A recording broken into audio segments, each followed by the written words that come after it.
Hello and welcome. I'm your host, CJ Colt. For tonight's story, we will be traveling back in time through the Bible. So relax and let's get started with Noah and the flood. Now Cain moved to another land, away from the presence of God. He married and had very gifted and clever children and grandchildren. Cain's mother Eve was very sad and grieved that her son Abel had died. But God gave her another boy, whom she called Seth. He and his children grew up to love the Lord God and to worship him as Abel had done. Adam and Eve had other sons and daughters, and lots of grandchildren too.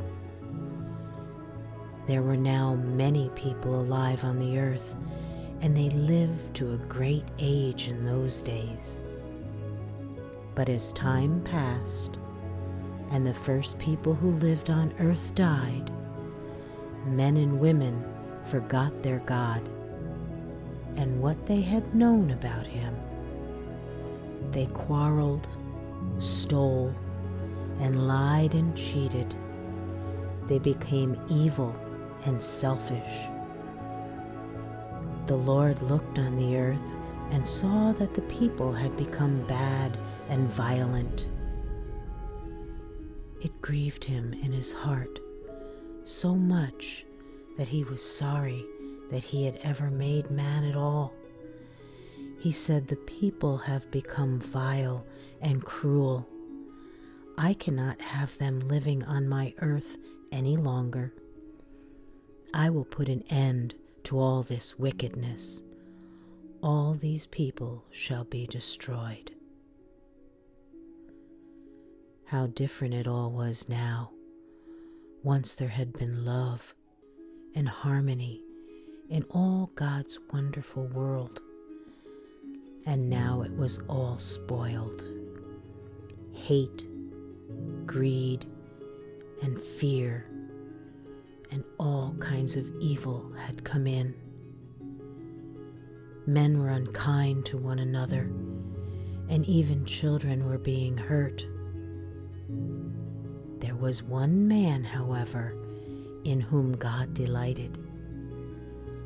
There was one man who loved and obeyed him and wanted to live to please the Lord his God. His name was Noah. He walked and talked with God. God spoke to Noah and told him what he was going to do. "I am going to send a great flood of water over the whole earth. Now, Noah, this is what you must do. You are to build an ark, and you and your wife and your 3 sons, Shem, Ham, and Japheth, and their wives will go into it. I promise to save you from the great flood that is coming." Noah believed what God had said and began to build the ark as God had shown him. There were to be 3 floors, or decks, in the ark, and all around the top, under the roof, was to be a skylight or window. A great door was to be built in the side. The ark was to be 450 feet long, 75 feet wide, and 45 feet high. This huge kind of boat would take Noah and his sons a long time to build. So Noah began to build the ark as God commanded him. He and his sons set to work to cut down cypress trees, shape the timbers, and fasten them together. Then they coated the ark with pitch, inside and outside, to keep out the water. It was hard work, and it took them many, many months to build the vessel. People came to see what Noah was building, and when they heard what it was, they laughed. "You are crazy, Noah. Fancy building a boat here."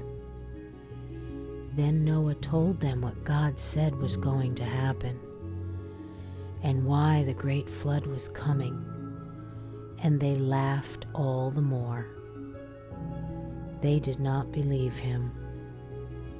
At last the ark was finished, and Noah and his sons began to gather all kinds of stores to put in the ark, as God had told him. The neighbors watched as hay and vegetables, grain and fruit were stacked away inside. Then God said, "Now all kinds of animals and birds will come into the ark. See that there are 2 of every sort, male and female, so that they may all be preserved.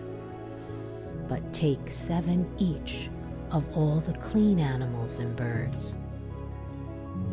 In 7 days from now, the rain will begin, and I will destroy every living creature that is not in the ark. It is going to rain without ceasing for 40 days and 40 nights." So Noah and his family were busy for 7 days, getting all the creatures which God sent to him into their places in the ark. A tremendous number of animals of all kinds were assembled around the ark. Inside, Noah's sons were putting them all in the compartments which had been made for them. Lions and tigers, all kinds of monkeys, cats and dogs, bears and kangaroos, all creatures great and small. There were places for all the birds to roost, and corners into which all the lizards and insects could crawl. At last it was done, and all was ready. The animals all settled down to rest and sleep. God said to Noah and his family, "Now you go into the ark. I have promised to save you alive." So God made a covenant, or agreement, with Noah, and he promised to look after him and his family. The door of the ark was shut, and it began to rain.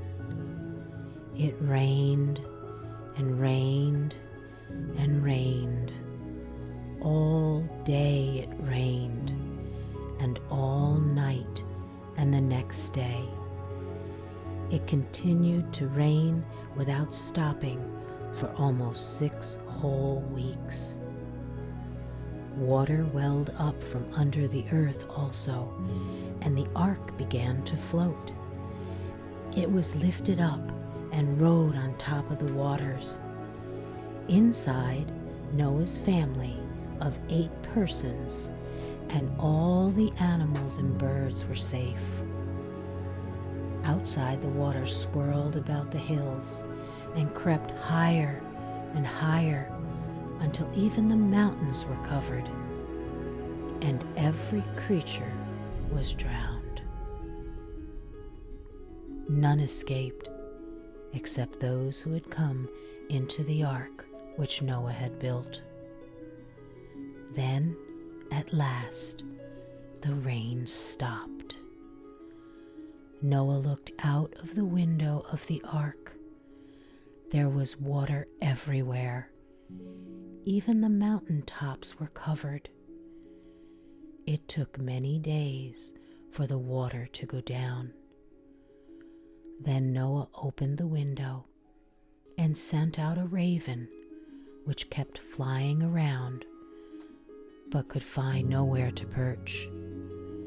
Next, he sent out a dove to see if she could find any dry land, but she returned.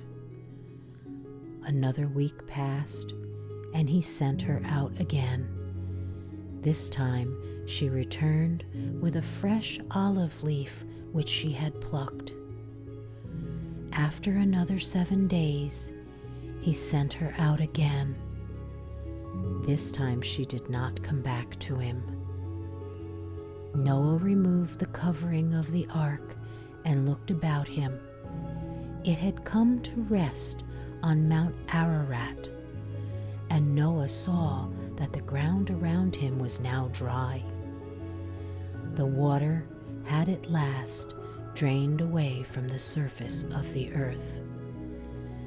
Then God said to Noah, "Come out of the ark with your wife and your 3 sons and their wives.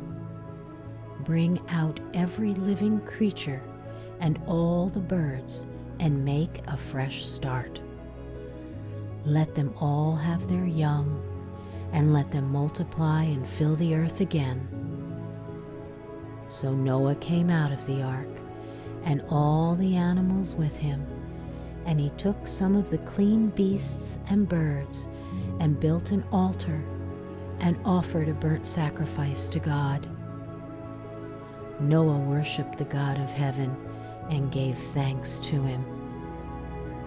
How good it was to be on dry land once more. How thankful Noah was that he and his family and all the animals had been kept alive in the ark. They could now make a new start. The birds were released and flew in the air. The elephants came lumbering out. The donkeys trotted together. The other animals bounded away, and all the insects and other creatures crawled away to make new homes for themselves. Never again will I send the waters to flood and destroy everything on earth, said God. Whenever you see the rainbow in the sky, it is to remind you of this promise, that I will never again bring a flood like this on the earth to sweep away every living thing.